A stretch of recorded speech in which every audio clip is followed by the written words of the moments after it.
És igen, én üdvözöllek egy helyen, ahol a sírod és Ildikó között az lesz csak a hasonlóság, hogy keresztes.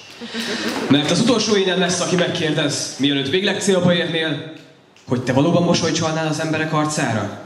Igen, számomra ez volt a végcél. Hihi.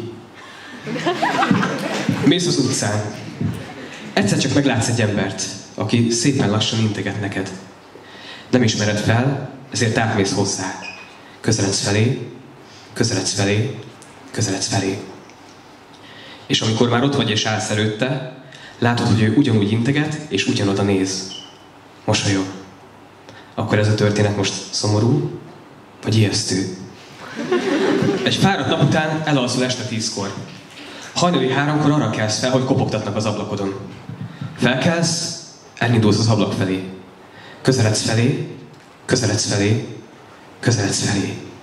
Elrántod a függönyöd, és az ablakban anyukád arcát látod meg, aki csak tovább kopogtat, de közben rád mosolyog. Ez a történet szomorú, vagy ijesztő? A nevetés a legjobb orvosság, a viszolygás pedig átok, mert még a gyerekek kiskutyát és kicitát tartanak otthon, az orvostudomány rákot. És lehet, hogy annyira van szükségük a nevetésre, mint anális-majálisan a faszínházra. Hiszen a mosoly pont olyan, mint a gyilkosság. Lehet szomorú és ijesztő is. Mert szeretjük a fáj. Ezt senki sem utálja. Csak ebben az a vicces, hogy a tökéletes sorozatgyilkosság az az, hogyha nevetsz a viccen, akkor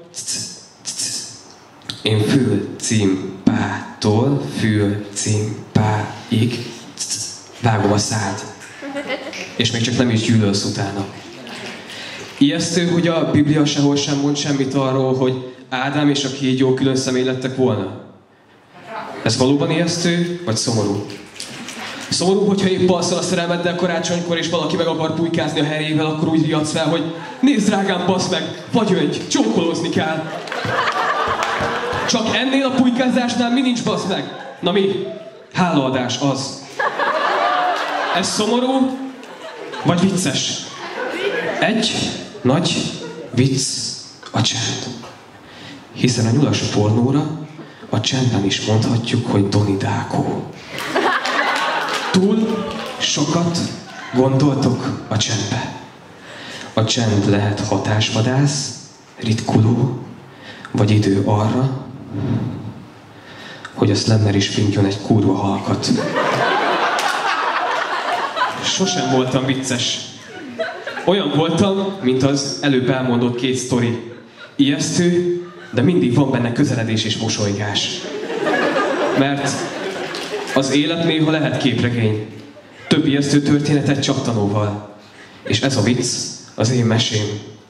Akkor én most szomorú vagyok, vagy... Yes.